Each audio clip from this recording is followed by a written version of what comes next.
Gente, quero mostrar para vocês uma das coisas mais lindas que eu já encontrei na Bíblia, que é o segredo do tabernáculo de Deus com os homens. Envolve o arrebatamento, a vinda de Jesus, o reino vindouro. É uma coisa muito linda. Vamos lá. Essa daqui é uma grande multidão das pessoas que vieram do arrebatamento. Apocalipse 7. Depois dessas coisas olhei, e eis aqui uma grande multidão, a qual ninguém podia contar, de todas as nações e tribos e povos e línguas, que estavam diante do, presta atenção, elas estão diante do trono, certo? Perante o Cordeiro. Dependendo da versão, fala que elas estão em pé diante do trono, mas estão diante do trono perante o Cordeiro, certo? Trajando vestes, no plural, presta atenção, vestes brancas com palmas nas mãos. Palmas são folhas de palmeira. Então aqui nós temos alguns segredinhos muito interessantes. Por exemplo, lá em Mateus, o Senhor Jesus dá algumas características e no final ele fala assim, que aquele que cumprir aquilo, né, que não se deixar corromper nem perverter por esse mundo, haverá de ser digno de estar em pé diante do Filho do Homem. É disso que ele está falando, do arrebatamento. Este é o primeiro arrebatamento, que é chamado de o rapto, né? Então, trajando aqui vestes brancas. Por que vestes no plural? Porque não é uma veste só. Existe a veste de salvação, certo? Lá em Salmos fala, o Senhor me vestiu com vestes de salvação. Depois o apóstolo Paulo lá em Efésios fala que todo aquele que está em Cristo foi revestido de Cristo. Então, a primeira é a veste branca. A veste branca é uma veste de salvação. Todo mundo veste a primeira veste, que é a que vai embaixo. Existe uma outra vestidura que vai por cima, que ela é de linho fino resplandecente e ela é trançada com fios de ouro.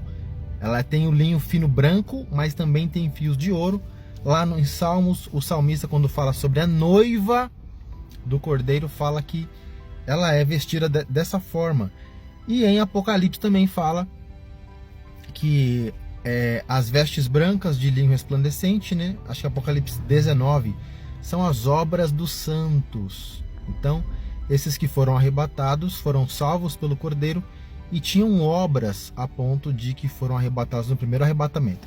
Mas o grande segredo aqui é essas palmas. Porque estão segurando palmas nas mãos?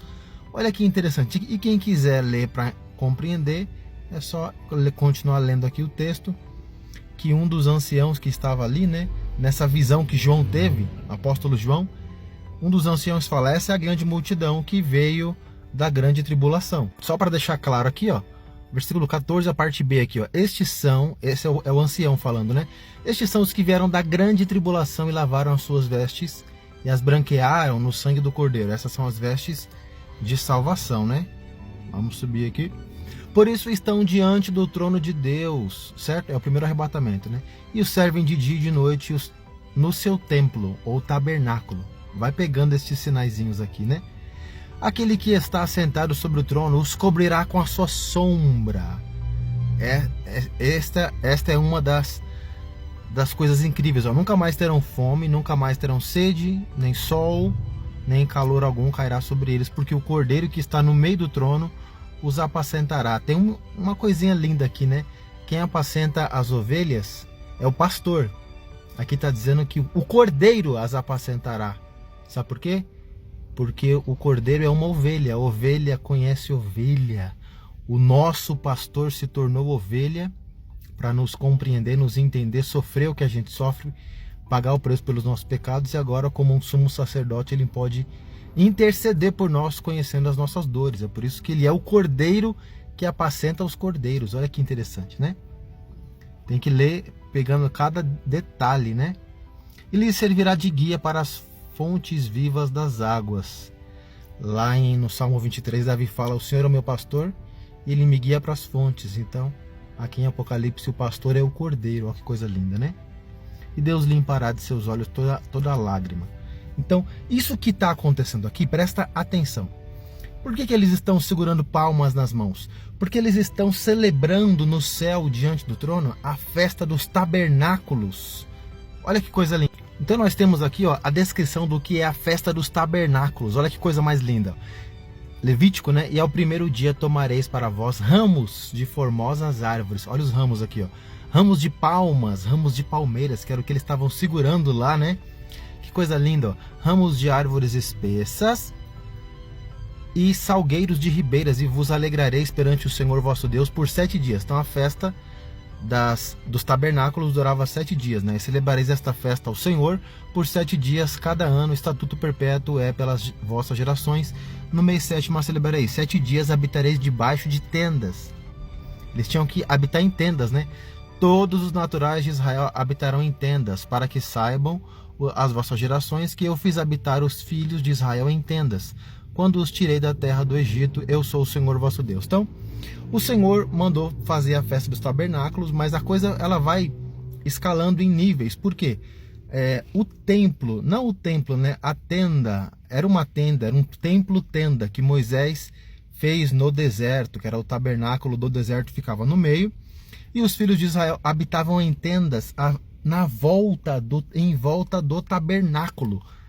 Olha que coisa mais linda. Então, celebrando isto, eles tinham que fazer ali todo ano a festa dos tabernáculos.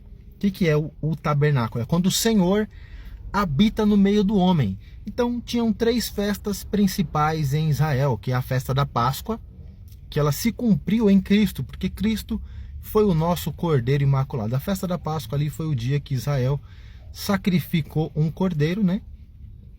E passou o sangue ali nos umbrais das suas portas no Egito. É a celebração do dia que eles foram libertos do Egito. Também tinha ali a festa dos Pentecostes, que vinha depois ali da colheita, para celebrar, né, e agradecer a Deus pela colheita, porque o Senhor deu a vida e multiplicou a terra, né, produziu.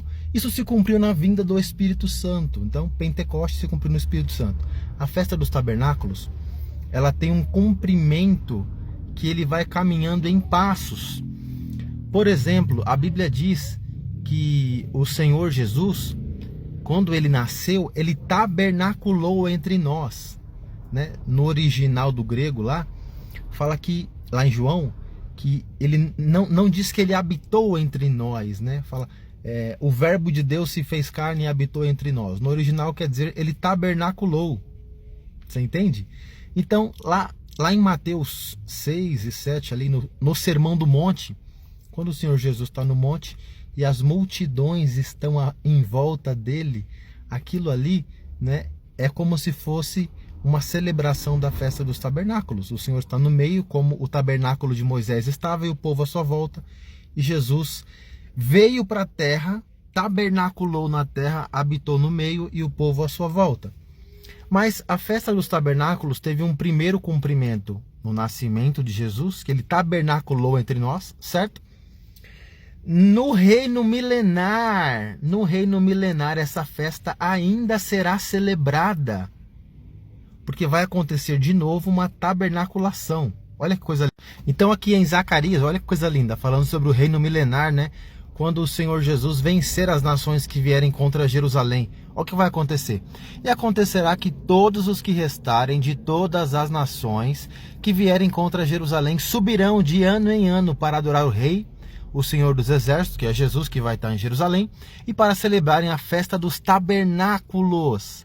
E o texto aqui fala que quem não subir naquele ano não vai chover no país inteiro, porque não foi a Jerusalém celebrar a festa dos tabernáculos. Por quê? Porque no reino milenar é o Senhor Jesus quem vai descer na terra e tabernacular de novo na terra. Isso é muito lindo, gente. Então, a única festa judaica que vai continuar no reino milenar é a festa dos tabernáculos. E ela vai se cumprir completamente quando houver novos céus e nova terra, porque aí tanto o Pai quanto o Filho vão descer para a terra. Olha. Então esse aqui é o cumprimento da festa dos tabernáculos, o cumprimento final, ó. E viu um novo céu e uma nova terra, porque já o primeiro céu e a primeira terra passaram e o mar já não existe. E eu, João, vi a santa cidade, a nova Jerusalém, que de Deus descia do céu, preparada como uma esposa adornada para o seu marido. Olha aqui, ó, o cumprimento. E eu vi uma grande voz no céu que dizia: eis aqui o tabernáculo de Deus está com os homens. O tabernáculo quer dizer que Deus vai realmente habitar com os homens. Olha lá, pois com eles habitará, e eles serão o seu povo, e o mesmo Deus estará com eles e será o seu Deus. Olha que lindo! E Deus limpará de seus olhos toda a lágrima, e não haverá mais morte, nem pranto, nem clamor, nem dor, porque já as primeiras coisas são passadas. Esse é o